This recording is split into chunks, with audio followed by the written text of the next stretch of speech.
Hello, lovely people. Welcome back. Welcome back. Welcome back. Welcome back. I don't know why I always start that way.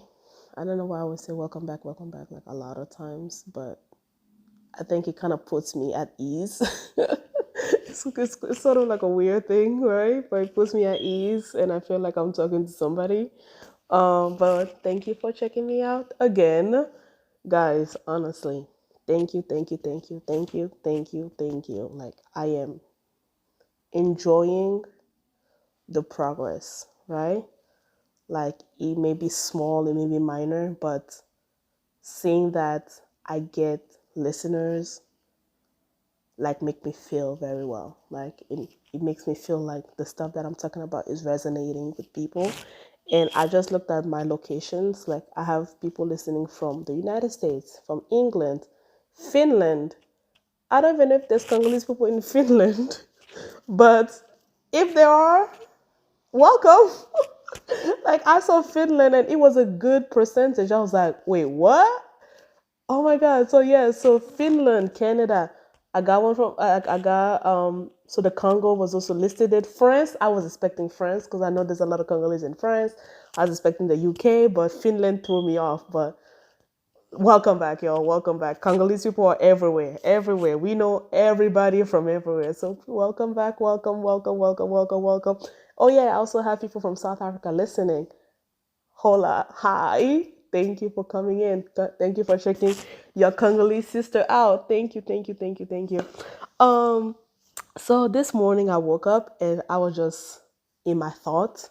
Lately, there's been something that's been bugging me about a friend that I have, and I was just trying to like rationalize it, and um, and then something clicked in my head, and I wanted to talk to you about this because it has to also do with like the two couple episode that I like I think the four couple episode that I talked about, a dream from my father where I discuss my my absent dad, dating, like how I view dating and everything. And then this in this episode I'm just gonna put all of them together because when I look at my girlfriends, like my close girlfriends, two like so there's two, right? So two of them grew up with absentee fathers, and two of them grew up in lovely homes with their fathers and mother, nuclear family, right?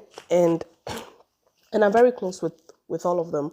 But then there's this fifth person that we used to be very close, but because of just age and just life circumstances, we kind of grew apart. And so we recently started talking again, and for some reason, like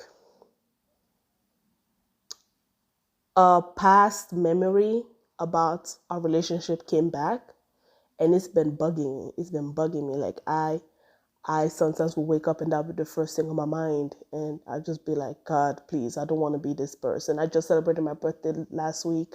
I don't want to have grudges. I don't have to have like unconscious grudges over this certain type of thing. And so so then I started thinking about how come this one person is different from the girl group that I have. And so and then especially from from my friends who are also fatherless, right? And so I was thinking about it, I was looking about it, and then I was just like, and then I got the answer. This one friend, every time she gets into a relationship, she go ghost. She goes ghost. She's one, I'm sure some of y'all have those friends that like once they're in the relationship, they make their partner their everything, so they isolate everybody, right? Because they want that thing. They crave that attention. And now that I'm looking back at our relationship, and now that I'm looking back at the conversation, I'm playing back our conversations, although both of us have grew up with our fathers, I never sought out a man, but she did. She was craving that male attention. And to be honest with you guys, I don't understand. Like, I understand theoretically the psychology behind it, but in practice, I don't understand. So let me take myself for example, right? I told you guys about my relationship with my father. Like, it's non-existent, right? I haven't seen him. We don't talk and everything. And where I am in my life, I expressed to you, like, I don't have a place where to put him. Because, like, where I am, like, he's never really been there. Even when he was there physically, he wasn't there emotionally. That to me, like, he's never been around. And I think this is a good thing about growing up in an African culture where there's no emotion, because it's like, I don't have no feelings towards him being there or not being there. Like, I'm not angry, I'm not sad, I'm not like when I date, I'm not looking at, oh, is he like I'm looking for someone who's not like my dad, right? Someone who's going to be present. And I feel like my whole life I've never sought out a man to fill in a void, because I never even had a void to fill, right? Father's Day was like, first of all, nobody pays attention to Father's Day, so it wasn't like a reminder of anything. His birthday, not really. Like, there was never like a thing that made us miss him, right? Because my dad did a lot of crap, so it was like, how can you miss somebody who constantly showed you that he didn't want you? Like, how do you miss somebody who constantly went against you? It's like wanting, like, how can you want someone who don't want you? So I look at my friends, she be going out with these guys and they constantly don't want her, but she wants them. And she don't want them for them. She wants them to fill in a void that another man who didn't want her left. Like,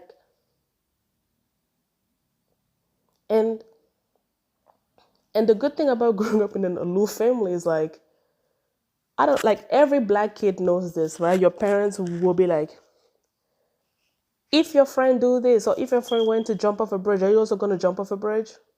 Right? And that lesson is to teach you to be individualistic. It's to teach you to be alone. It's to teach you to be okay with walking alone. I talked about how Africans were communitarians, right? We believe in the community, right? Our biggest motto is, if you want to walk far, you walk together. However, it also says, if you want to walk fast. So we believe in walking far and in walking fast. If you want to walk fast, you walk alone. Every kid, black kid from whatever culture you grew up in, whether you're black Caribbean, black American, black African, black European, your parents have taught you to learn how to walk alone. When they used to tell you, well, if your friend do this, are you going to do it? If your friend say this, are you going to say it? Like, if your friend jump off a bridge, are you going to jump off a bridge? Those were lessons for you to be okay to walk alone. Not only that, they were lessons for you to be okay with being alone, because you didn't have to follow the herd. So I grew up being okay walking alone. Like, my friends were my friends at school. I don't even think I brought a friend home until college. Like, you guys are school friends, you stay at school. So there was always that separation between being in a community and being alone. So you had to learn to be part of a community, and I appreciate the aspect of the community. But I also like walking alone. Last weekend, I was in New York for my birthday. I know a couple of people who live in New York, but I wanted to be alone. I wanted to celebrate me alone, and I was okay with celebrating myself alone. And I think from that upbringing, I never sought out somebody who didn't want to be with me. I never did, because I'm okay with being alone. I'm happy. I like my own company. And I never sought out a man to fill in a void, because, to be honest with you, there was no void to fill. There was no void to fill.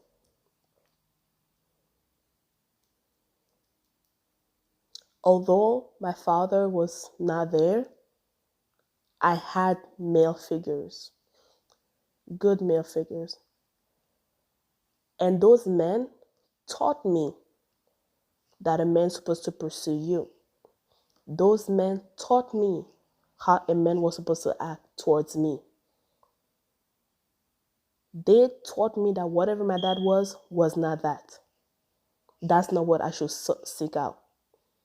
Or that's not what I should expect from a man. So I don't think I grew up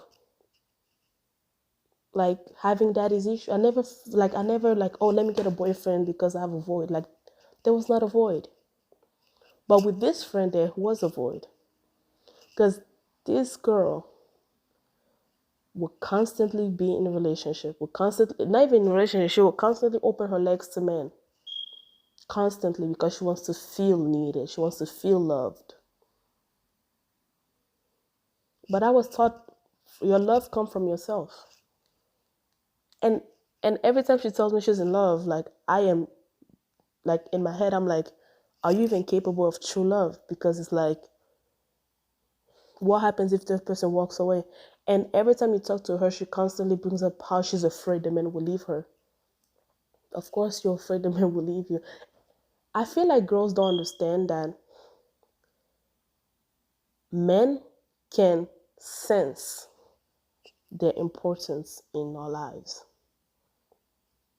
Like, especially being a fatherless girl, when a man meets you and the way you present yourself, if you present yourself too needy, like needing them to fill in that void, that power, some men, like, it's like steroid for them. They go towards that.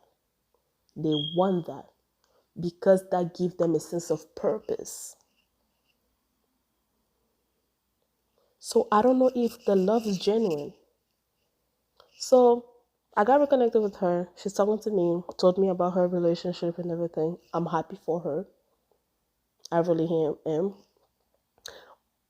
But I think the thing that was bothering me, oh yeah, and I feel like now after talking through it, like I'll feel better. But the thing that was bothering me is like, I used to be so close to this girl. We used to call each other all the time. But now, like, I don't generally see myself being part of her life truly because this girl drops me very quickly for a man. She will drop me very quickly for me, and she will accept a man to talk crazy, and she will rationalize that and make excuses for that because she wants to keep him. And when you have somebody do that to you over and over again, you realize that that person doesn't respect you.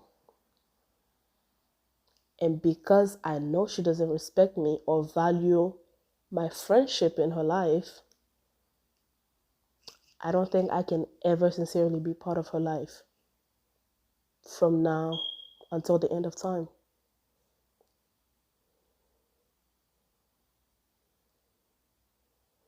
And I think that's what's bothering me. It's bothering me to be like, wow, someone that I thought I was close with can constantly do that over and over and over and over again. And I'm showing her grace, and I understand she needs that feeling. I understand that. But it's like, I am not your doormat either. I am not your doormat either. So my other friend just got out of a relationship, and I was comparing the two. And then my other friend is more like me. And we both grew up with fatherless. Um, we both grew up in fatherless homes. But we are okay. And to be honest with you, I never really knew what daddy issues was. And when it was explained to me, I understood the theory behind it, and I can see it in this one like acquaintance, because now she's just an acquaintance. With this one acquaintance and everything, and I never really experienced it. I think maybe once, right?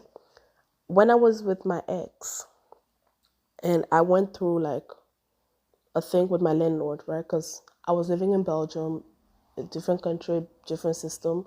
It was the pandemic, so all of that, and then I'm in this relationship, right? So I'm there already in a vulnerable environment because it's not my country, in a vulnerable environment because it's the pandemic, and I'm for the first time in my life I'm dealing with the landlord disputes, right? This man comes in, he yells, and he said he was gonna call the police, blah blah blah blah, over something that was like minor, right? So I just decided to move, get out of the place and everything. And for me, I'm okay with doing stuff by myself, right?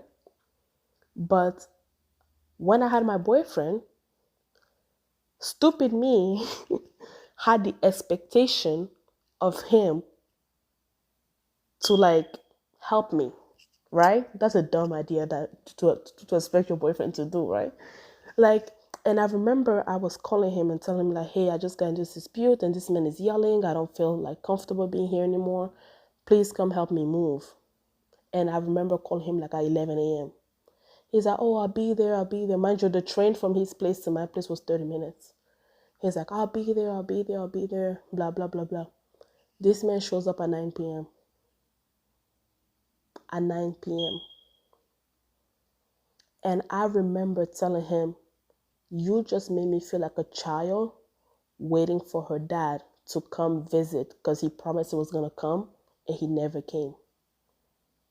And I think that was the time that I realized that, oh my God, I may have abandonment issues because living through that brought me back to my childhood where where we were expecting our dad to come for that weekend and then he doesn't come and then he comes at the next day and everything.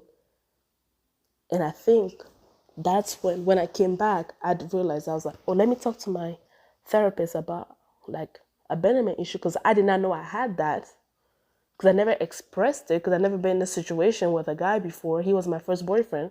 So now that I've gone through that and I had that feeling and it brought back like a childhood memory, let me talk it out. And I did. So then I started realizing, I was like, oh my God. And I realized that my ex, because of his insecurity about where we were in life, like I was doing a lot better than him in life, because of his insecurity and his complex of inferiority, he used to use his presence as a way to control me. So he would say one thing, and I think that's what ghosting is. I think ghosting is a power move, right? I'm going to leave you with questions. I'm going to leave you with worry. I'm going to leave you thinking like, what if? That's what ghosting is. It's a control thing. It is to control you. And I feel like sometimes boys, guys, when they meet a girl and they learn that she did not grow up with her dad, they assume that she will need them. And some of them get a big head. So some of them start playing with their feelings. They will control when they're going to show up and when they won't show up. And thank God, that fool thought I had self-esteem issue. I did not. When he made plans and he canceled, I still went. I still went to the movies. I still traveled. And then he would call me, be like, where are you? I'd be like, I'm out. Even if I wasn't with friends, I'd be like, I'm out with friends. I'll send him a picture of me looking good, having fun, eating good food. I did. And then he'd be like, oh, why couldn't you just wait for me? Why couldn't you just wait until, like, because I ruined his plan. That's why he got mad. He got mad because I ruined his plan. I ruined his plan of feeling needed, or feeling that he could have power over me. So he would get mad. And he'd be like, oh, I don't think you like hang out with me. Dude, you canceled on me. You ghosted me. You did not show up for like hours. And what the hell do you think I was gonna do? Sit in my house crying, texting you, like, cause that was gonna give him like a hard on, right? Yeah, she's out there, like, thinking about me, wanting me to come over, like, like, and now that I think about like my friend who's always like boy crazy, I feel like she presents herself as defenseless. She presents herself as defenseless, needing a man, and then when she gets those men, she makes them her everything, and that gives them a hard on. Because there's certain men who needs to feel needed, right? I remember my exes tell me, like, I don't even feel like you need me. Like, I understand that you need to like to need your to need your partner in a way, but like not in a way of like, oh my God, you're the breath that I breathe. Like, no. When we're together, like, we're together. I'm your ride and die. You should be my ride and die too. But I feel like men dating girls without dads, some of them have that like godlike complex where they feel like, oh, finally, I got a one that, a lost soul. And to be honest with you, my friend is a lost soul. That girl is a lost soul. And I'm telling you, I cannot be friends with someone. Oh, like I cannot be friends with somebody who does that. Because like the way I operate and the way me and my girlfriend operate, we know about each other's partners. Even when I meet a guy, I be like, hey girl, I met this guy, this is his name, this is his address, just in case shit goes wrong, right? We do that for each other, like, cause we have like my man has to know my friends. He has to have a cordial relationship with my friends. They don't have to be best friends. Like I expect my man to sometimes like, be able to like ask my friend like, hey, what type of flower does she like? Hey, I want to surprise her. Can you help me plant something? Like, how are they going to do that if they don't have a cordial relationship? Like, I don't know anything about this man. And mind you, her and I used to be close. Close. I would help her with everything. Close. We were close. Like, I don't know this man. I don't even know his face. I do not know him. And he had the audacity to talk crazy. To say something like I find very like crazy. Like, no man of my would like open their mouth and say that and get away with that. You know? Like, you talk crazy about my friend. Unprovoked. Unprovoked too. Like, I'm not talking to you because they've been here longer than you. They're probably going to be here when you leave. Because they're going to be the people that I will go cry on when you fuck up. So no man can talk crazy to my friends unprovoked. And my friends are not even the type to provoke people. And I'm not the type to provoke people. So unprovoked, you talk crazy about me and you allow that and you stayed with this person. It's like, and then you want to tell me how great he is. Fuck off. Fuck off. Like, they are going to have a lovely relationship. They're probably going to get married. Probably going to have kids and everything.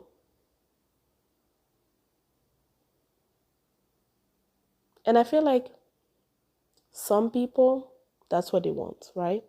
There's that song, a piece of a man is better than nothing, right? And it's like, and I'm trying to look at her life and I'm like, your fix is temporary. Your fix is temporary.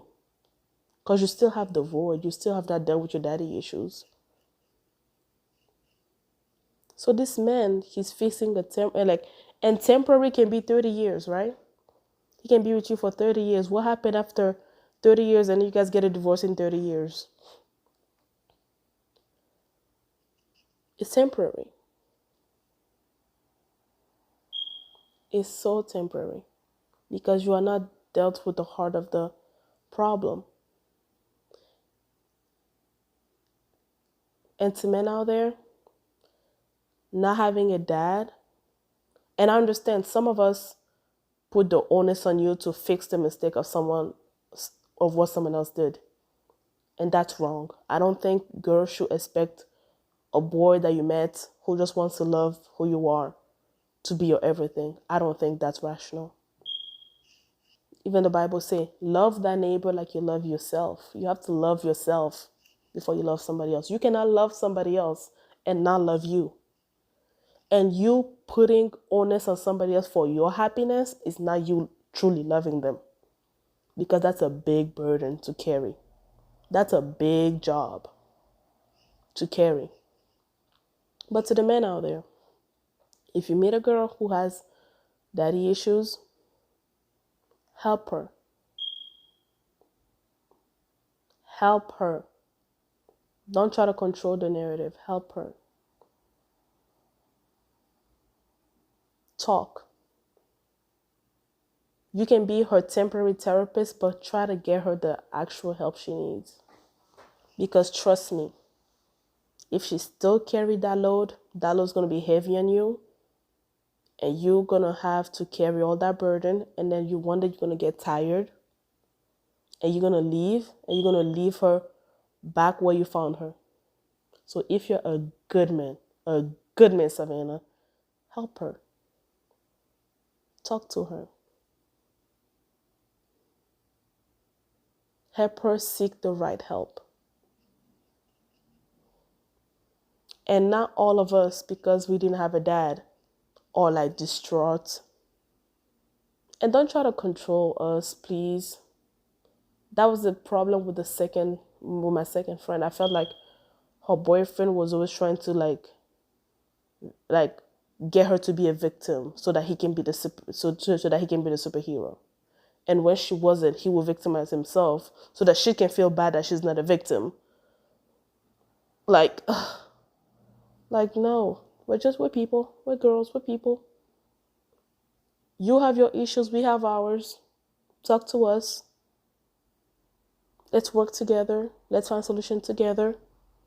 You are not above me and I'm not above you. You're not better than me and I'm not better than you. Like, I've met people who don't have a relationship with their dad. I've met men who don't have a relationship with their dad. And I ask them, have you gone to therapy? What are the issues that you think you have that comes from you having an absent father? I have this conversation with them. Because I don't want a damaged person. Because a damaged person, like we say, hurt people hurt people. Because if you're damaged, you are not capable to love me. If I'm damaged, I will not be able to love you back. I will not. Because you will not be able to accept true love. You will not be able to accept, you will not be able to be loved the way you deserve because you're damaged.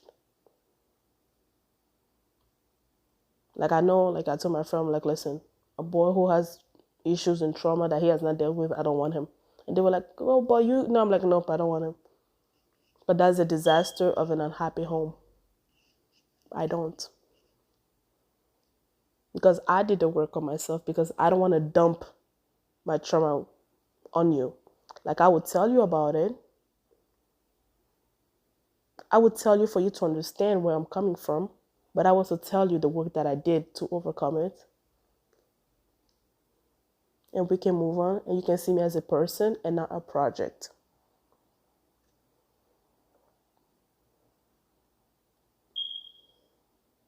And this is where the community is so important. But it's because, like I said, the only time it manifested in my life was when I had my boyfriend. And I had my boyfriend when I was 23. Because I told you guys, I was too mature to date. Boys in my head, because they were just too immature. And it was always about sex and everything. And that's not how I was raised. Even though, I date, I talk to different guys, I still don't. I'm very conservative with my sex life. So, no. Right? But the importance of community is because of my father figures, because of what they taught me. I never had a void. And I had high standards, very high standards for the men that approached me. Yes, I want you to open the door. Yes, I want you to treat me good. Yeah. Like, it's not because my daddy wasn't here to tell me that doesn't mean like my community wasn't here to tell me that. And it's funny because I was raised by men too. I was raised by a single mom and a bunch of men. A bunch of men who told me what to accept and what not to accept from a man. So don't try to come in and to clown me and to make me like, I've been trained well, my brother. Trained well, my brother. So yeah. So what do you guys think, y'all? If you were raised without a dad, like, do you find yourself needing a relationship to fill in that void? Have you done the work on yourself? Like, what's your story? Thank you once again for being here, for listening. I'll talk to you guys next time. Bye-bye.